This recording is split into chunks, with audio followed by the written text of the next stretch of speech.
I overheard my father telling his friend that he never wanted a daughter and planned to ignore me until I turned 18. Now, he's going to be alone forever. I am not very close with my father due to him not wanting to spend much time with me. When I was little, I and my mom did lots of fun activities together, and she always played with me and entertained me, resulting in us having a good relationship now years later. But whenever I try to get my dad to play with me or watch something with me, he'd be uninterested and tell me to go play with my mom. This happened practically every day with me wanting to watch him work on his car or ask him to play, but he always pushed me off. And as I grew up, I believed that my dad just didn't like me, so I asked him to play or teach me stuff less and less. He would only do stuff with me on my birthday and holidays, though he always made sure I was fed when I was hungry, and if I was upset, he'd comfort me. But other than that, he would avoid me. Now to today, I was in the kitchen getting a snack, and my dad was outside in the backyard on the phone with one of his friends. I could hear what he was talking about from the open kitchen window, but I was ignoring it until he said my name in their conversation. I listened in more and heard him telling his friend that he wished he had a son more than a daughter, because he never wanted a girl and didn't try to build much of a relationship with me because of it, and said he had tried to get my mom to have a second kid to see if he could get a son. But my mom didn't want 2 children at the time, so he just ignored me when I was able to walk and talk,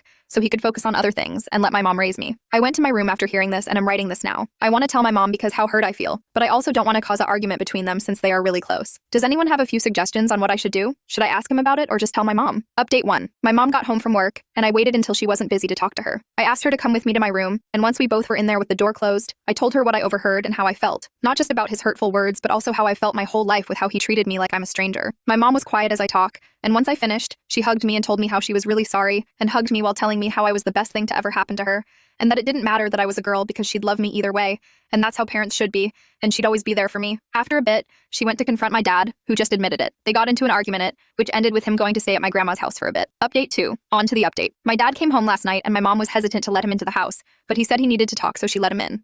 Me and my mom sat in the living room, and he started apologizing for what had happened, and was telling my mom and me that he regretted what he said, and would step up to be a better father to me, and to make things right. My mom told him that what he did was unacceptable, and that it's not a matter where apologizing will fix it. I then asked how exactly he planned to make up for ignoring me my whole childhood, and not being a dad to me, and how I'm turning 18 in a couple of months, and then I'll be an adult and won't be a child anymore. I then said that ignoring me all my childhood and pushing me away because of what's between my legs was a horrible thing, and I don't forgive him. He started apologizing more and had some tears in his eyes, which sort of surprised me, but my mom asked me to head to my room, so I did, and I could hear my mom saying stuff, and then my dad left the house again. She came into my room after and told me that she would not be allowing him in our home anymore, and gave me a hug before telling me that she texted his mom the night he left for a few days about what happened, and my grandma tore into him about it and kicked him out, so he had to stay at one of his friend's house.